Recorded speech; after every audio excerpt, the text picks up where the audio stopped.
శంబలా నగరం ఇతిహాసాల్లో దాగిన రహస్య ప్రదేశం ఇది. ఇప్పటి వరకు ఈ నగరంలో కొందరు మాత్రమే ప్రవేశించారు. మన దేశానికి ఎగువన ఉన్న ఈ నగరంపై హిట్లర్ కన్ను పడింది. దాని గురించి ఏమీ కూడా కనిపెట్టలేకపోయాడు. ఈ శంబలా నగరం ఎక్కడ ఉంది, దాని మిస్టరీ గురించి అయితే తెలుసుకుందాం.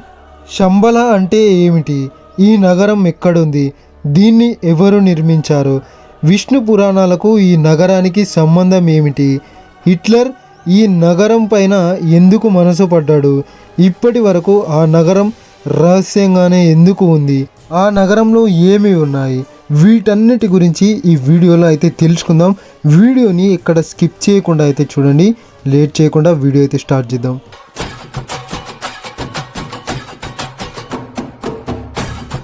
భారతదేశంలో చాలా అద్భుతాలు ఉన్నాయి. ముఖ్యంగా ఉత్తరాన ఉన్న హిమగిరులను మనం దైవంగా అయితే భావిస్తాం. భారతీయులు పవిత్రంగా భావించే గంగా నది పుట్టింది ఇక్కడే. శివుడు కొలువైన కైలాస పర్వతం మన దేశ పరిధిలో లేకున్నా కూడా ఎంతోమంది భారతీయులు పరమశివుణ్ణి దర్శనం కోసం అయితే వెళ్తారు. కేవలం అక్కడ కైలాస పర్వతమే కాదు, కంటికి కనిపించని ఒక రహస్యమైన నగరం కూడా ఉందని చాలా తక్కువ మందికి అయితే తెలుసు. అదే శంబలా నగరం. విష్ణు పురాణం తెలిసిన వాళ్ళకి ఈ నగరం గురించి తెలిసే ఉంటుంది. విష్ణు పురాణాల్లో ప్రత్యేకంగా శంబలా నగరం గురించి చెప్పబడింది. కలి ఆగడానికి నుంచి కల్కి అవతారం చాలించే వరకు ప్రతి ఒక్క ఘటన కూడా ఈ శంబలా నగరం కేంద్రంగానే చోటు చేసుకుంది. మనం విష్ణు పురాణాల్లో కలి ప్రభావం, కల్కి అవతారం గురించి తెలుసుకుందాం. శంబలా అంటే ఏమిటి? శంబలా అనేది సంస్కృత పదం. టిబెట్లోని దీన్ని షాంగ్రిల్లా అంటారు. హైందవ పురాణాల్లో దీనిని సిద్ధాశ్రమంగా పిలుస్తారు. ఈ ప్రాంతాన్ని భౌతిక త్రివిష్ట భూమి అంటారు. త్రివిష్టకం అంటే సంస్కృతంలో స్వర్గం. శంబలాలో కూడా దేవతలు తిరుగుతారనే ఉద్దేశంతో దీన్ని భౌతిక త్రివిష్టకం అని పిలుస్తారు. ఆ పేరు ఇప్పుడు అనేక రకాలుగా మార్పులు చెంది టిబెట్గా మారింది. టిబెట్ మనకు ఉత్తర దిక్కున ఉన్న సంగతి మనకు తెలిసిందే. దీన్ని రూఫ్ ఆఫ్ ది వరల్డ్ అని కూడా అంటారు. ఎత్తైన హిమపీఠ భూములు గల ఈ ప్రాంతంలో బౌద్ధులు ఎక్కువగా నివసిస్తారు. దీని సరిహద్దులలో చైనా భూభాగంలో ఉన్న కైలాస పర్వతం, మానస సరోవరం సమీపంలోనే రహస్య నగరం శంబలా ఉంది. దీన్ని కేవలం కొంతమంది మనుషులు మాత్రమే వీక్షించగలిగారు. ఈ శంబలా నగరం ఎలా ఏర్పడిందో ఇప్పుడు తెలుసుకుందాం. ఎంతోమంది మునీశ్వరులు తపస్సు చేసిన ప్రాంతం ఇది. అగస్త్యుడు, వశిష్ఠుడు, మార్కండేయ, జమదగ్ని, విశ్వామిత్రుడు, అశ్వత్థామ వంటి మహారుషులు, నేటి అచ్యుతానంద, మౌనస్వామి, యోగులు, ఋషులు ఇక్కడే తపస్సు చేసేవారు.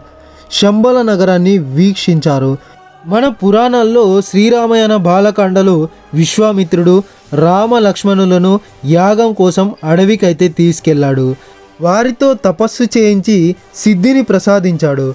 మహాభారతంలో పాండవులు సైతం ఈ రహస్య ప్రాంతానికి చేరుకున్నట్లు ఆధారాలైతే ఉన్నాయి. పూర్వం ఒక రాజు ఋషులతో మహాయాగం అయితే నిర్వహించి వారికి అనేక బంగారు ఆభరణాలు, వేదికలు, మండపాలు దానమైతే ఇస్తారు.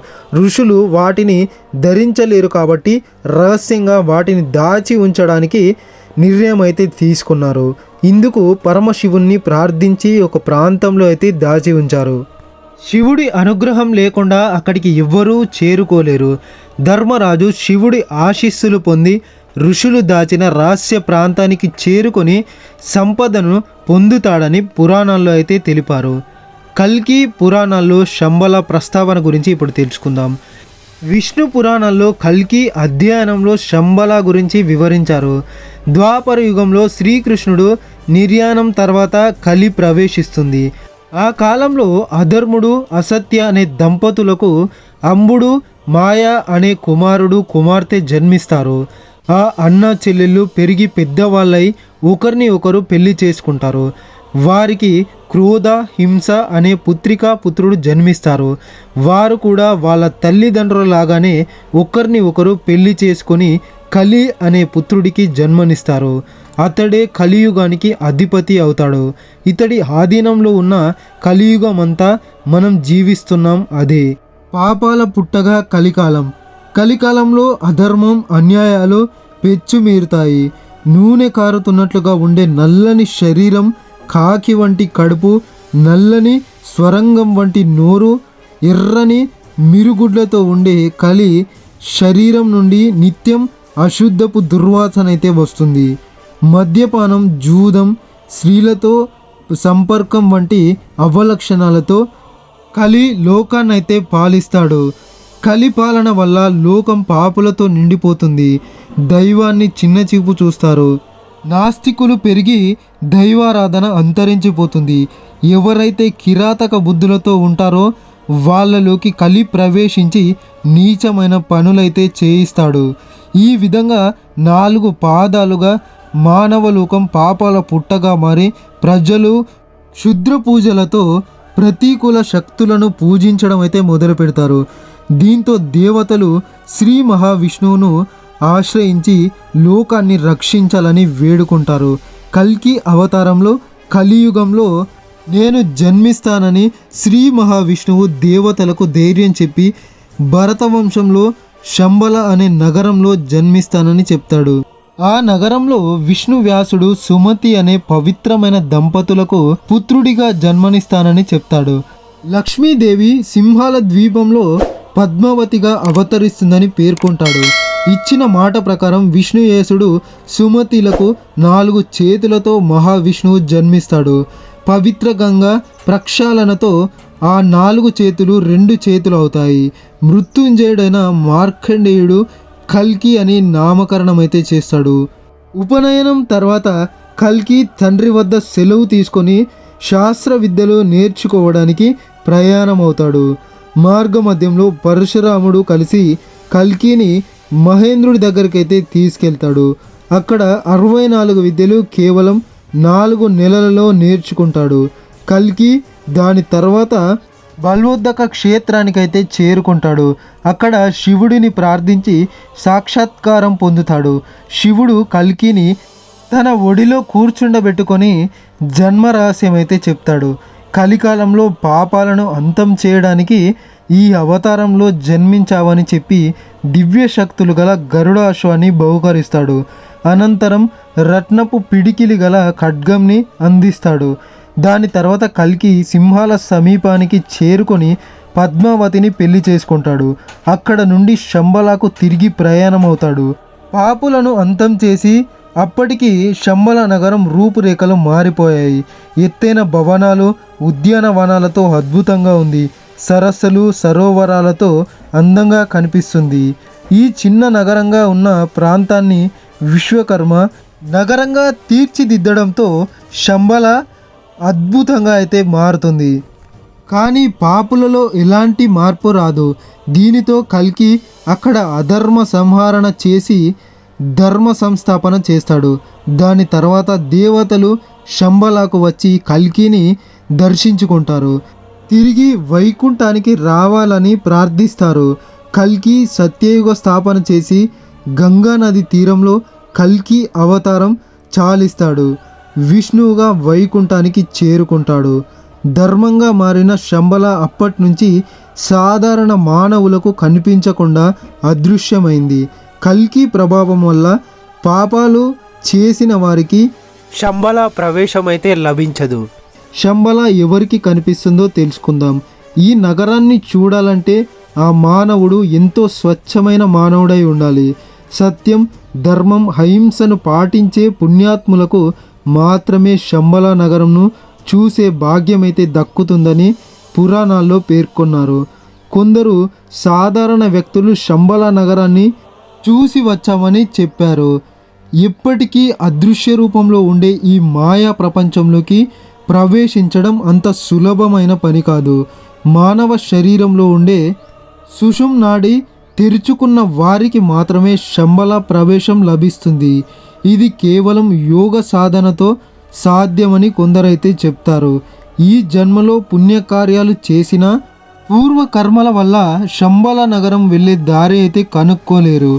చిత్రం ఏమిటంటే సైన్స్ యుగంలో కూడా కొందరు శంబలాలోకి ప్రవేశించి అక్కడ అద్భుతాలను చూసి వచ్చారని వాళ్ళ దగ్గర ఆధారాలు కూడా ఉన్నాయని చెప్తారు. శంబల నగరాన్ని చూసిన వ్యక్తులు ఎవరో తెలుసుకుందాం. 20 నుంచి 25 అడుగుల ఎత్తైన మనుషులు. 1889లో జన్మించిన ఆనందమయి హిమాలయాల్లో సుమారు 20 నుంచి 25 అడుగుల ఎత్తైన మనుషులను చూశానని చెప్పడం జరిగింది. వారంతా 5000 ఏళ్ల నాటి ద్వాపర యుగానికి చెందిన మనుషులని పేర్కొన్నారు. రష్యాకు చెందిన హెలినా హిమాలయాల్లోని అతి రహస్యమైన ప్రదేశాలను అన్వేషణలో భాగంగా శంబలాకైతే చేరుకుంది. ఆనందమయి చెప్పినట్లుగా ఆమె ద్వాపర యుగం నాటి మనుషులు చూశానని తెలిపింది. ఆమె ఈ విషయాన్ని ఐసీ సన్వెల్ ది సీక్రెట్ డాక్ట్రిన్లో అయితే రాశారు. వాళ్ళతో ఉన్న ఫోటోలను ఈ పుస్తకంలో ప్రచురించారు. తమిళనాడుకు చెందిన మౌనస్వామి శంబల సిద్ధాశ్రమంలో తపస్సు చేశారు. 1974లో నికోలస్ రోరెస్ అనే రష్యా పరిశోధకుడు శంబల పైన అధ్యయనం చేసి రహస్యాలనైతే తెలుసుకున్నాడు. దీంతో అందరికీ శంబల మీద ఆసక్తి అయితే పెరిగింది. ఆడల్ఫ్ హిట్లర్కు విషయం అయితే తెలిసింది. ఆడల్ఫ్ హిట్లర్ ఆల్టిమా తులే టీంను హిమాలయాలకు పంపి పరిశోధనలు చేయించాడు. వాళ్ళు ఎంత ప్రయత్నించినా శంబలా నగరం గురించి తెలుసుకోలేక వెనక్కైతే తిరిగి వచ్చారు. చాలా సంవత్సరాల తర్వాత శంబలా నగరాన్ని చూసిన వ్యక్తి వడ్డుపర్తి పద్మాకర్.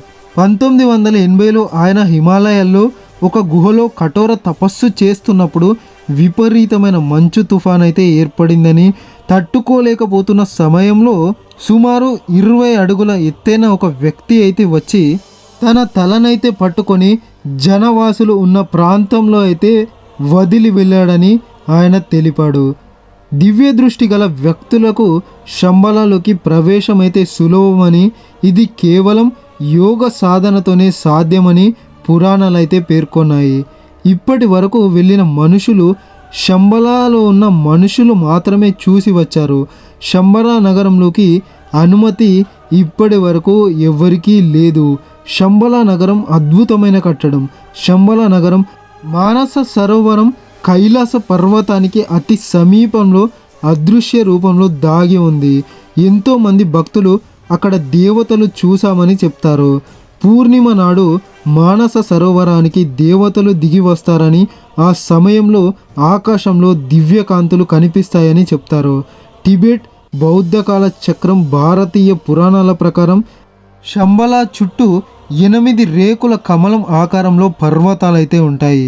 మధ్యన స్ఫటిక శ్రీచక్రం అయితే ఉంటుంది.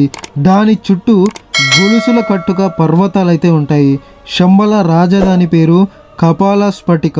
శ్రీచక్ర భవనంలో ఒక భూగ్రహం నమూనా అయితే ఉంటుంది. అది తిరగబడిన పిరమిడ్ తరహాల్లో అయితే ఉంటుంది. అందులోకి వెళ్ళేందుకు కొన్ని సొరంగాలు అయితే ఉంటాయి. అందులో కోటి సూర్యకాంతులతో సమానమైన చింతామణి అనే దివ్యమైన మణి ఉంటుంది. అది దాదాపు పనసకాయ సైజులో ఘనీభవించిన పాదరసం గడ్డలుగా అయితే ఉంటుంది. Thank you for watching this video. మరొక మంచి వీడియోతో మళ్ళీ కలుద్దాం. Thank you.